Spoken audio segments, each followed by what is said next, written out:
Joining me now is Republican Congressman Dan Crenshaw from Texas. Congressman Crenshaw, welcome to you. Your thoughts this evening as we watch this story unfold.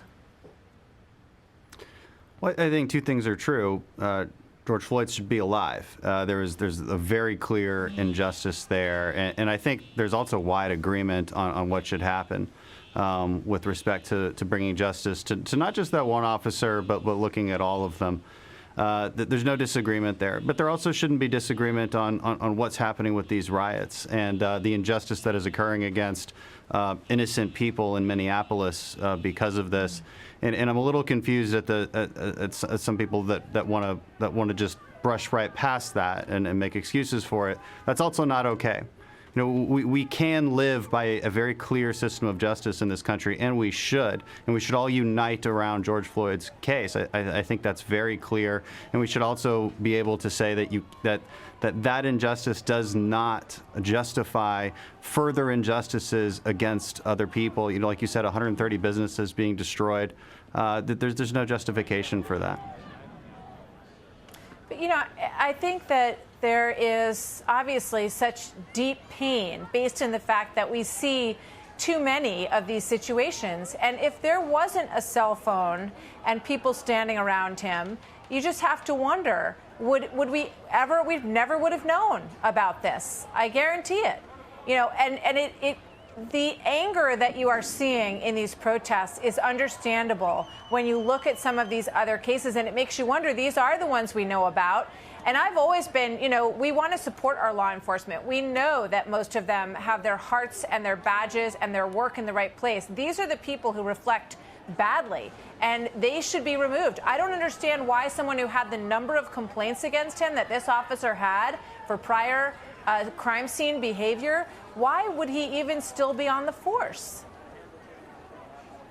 I don't know. I can't answer that question. And the anger is justified. Again, there's a very clear injustice that occurred here. The question is always, do you attribute it to a systemic problem? And that becomes much less clear. You have to use evidence if you're going to make that argument. But the anger for this is clearly justified. I mean, the guy was killed, and it's clearly justified. There's no disputing that. There's no disagreement there. Yeah, I mean, when he says, "Please let me stand," it's incredible that these four people could be standing around him and not one of them nudges the other and goes, "Look, let's get the guy up." I mean, it's just unbelievable when you watch what happens. It makes you question things about humanity. And again, these I believe I couldn't live with the world if I didn't believe that these people were the exception. But it's just so inexcusable. I want to ask you about the larger picture, because you write about heroism, about leadership in your new book.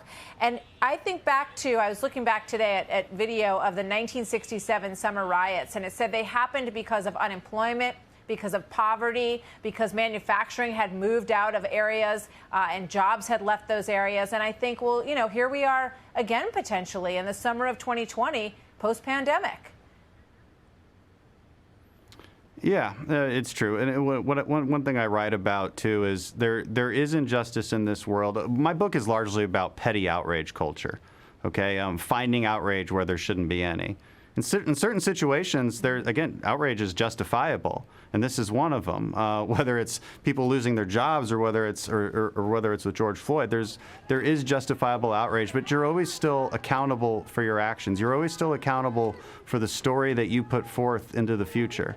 We have to remember that as Americans. We cannot forget that basic fact. Otherwise, we will decay into cultural chaos, and that's largely why I wrote the book. Because we do need to stiffen our spines and come together and agree on these very basic things, and agree on what kind of justice should be done and for George Floyd, but also what shouldn't be done. And that's really what it's about. And we're going to have to come together if we're going to get past this pandemic and this economic crisis.